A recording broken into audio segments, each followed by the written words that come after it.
Hello दोस्तों, आप सभी कैसे हैं। आशा करता हूं कि आप सभी स्वस्थ होंगे।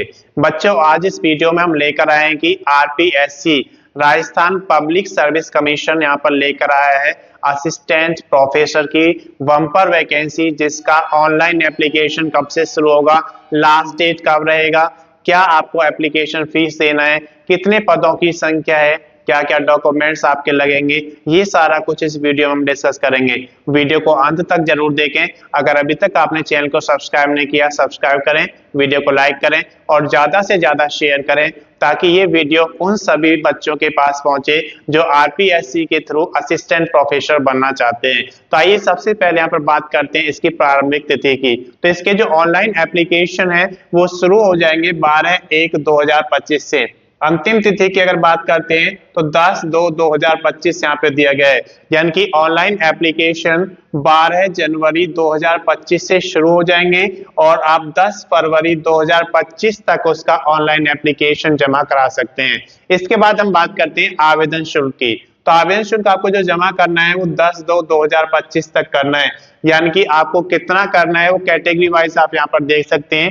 अगर आप जनरल कैटेगरी, जिसे हम अनरिजर्व या सामान्य जाति कहते हैं, या फिर आप अदर स्टेट से हैं जो राजस्थान के बाहर से आप फिल करना चाहते हैं, तो उसके लिए यहाँ पर 600 रुपए का एप्लीकेशन फीस आपको जमा करना है।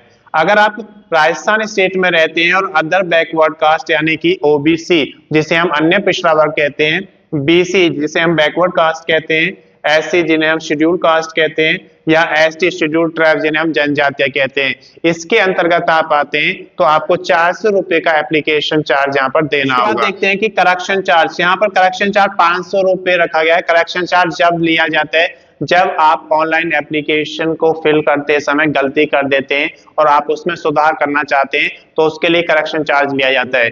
और करेक्शन के लिए आपका जो एप्लीकेशन फॉर्म जमा करने की जो लास्ट डेट है उसके बाद आपको टाइम दिया जाता है, आप उस समय करेक्शन कर सकते हैं। कितना यहाँ पर चार्ज रखा गया है, इसके लिए 500 रुपए रखा गया है। अब बात करते हैं कि जो आवेदन शुल्क है वो आप कैसे जमा कर सकते हैं।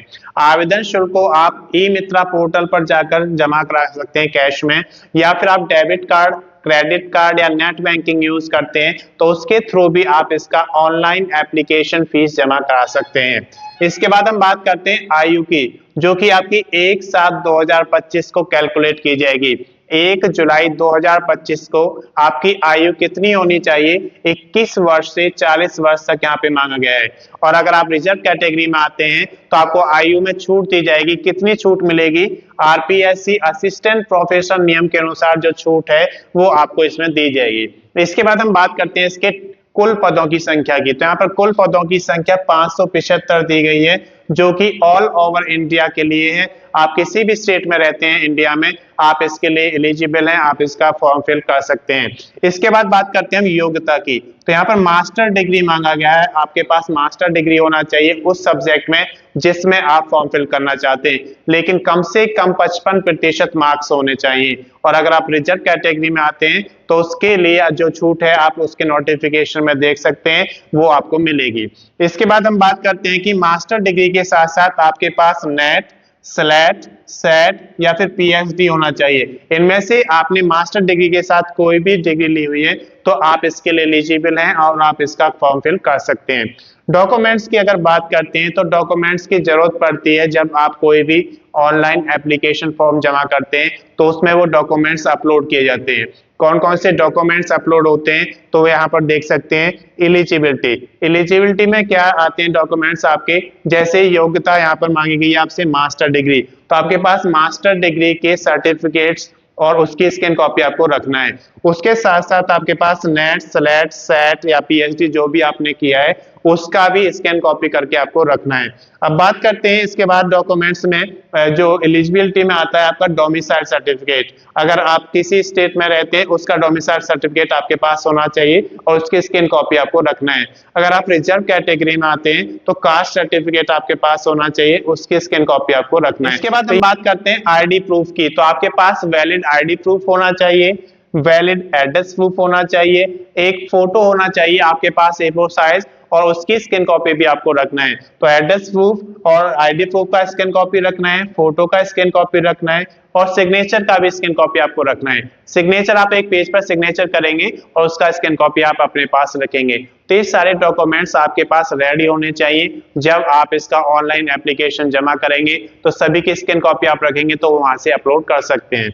इसके हम बात करते हैं यहाँ पर बेसिक डिटेल्स की। तो जब आप ऑनलाइन एप्लीकेशन फॉर्म फिल करते हैं तो उसमें कुछ बेसिक डिटेल्स आपसे मांगी जाती है, जैसे आपकी क्वालिफिकेशन, आपका name, father's name, date of birth, आपका एड्रेस, परमानेंट अलग है, आपका मेलिंग एड्रेस अलग है, तो दोनों आपको फिल करने होते हैं। तो ये जब सारी बेसिक डिटेल्स आप फिल कर देते हैं उसके बाद आपसे डॉक्यूमेंट्स को अपलोड करने के लिए बोला जाता है। आप डॉक्यूमेंट्स अपलोड कर देते हैं, उसके बाद फोटो और सिग्नेचर अपलोड करने होते हैं। तो जब ये सारी चीजें अपलोड हो जाएंगी तो उसके बाद आप उस एप्लीकेशन फॉर्म का प्रीव्यू चेक करेंगे।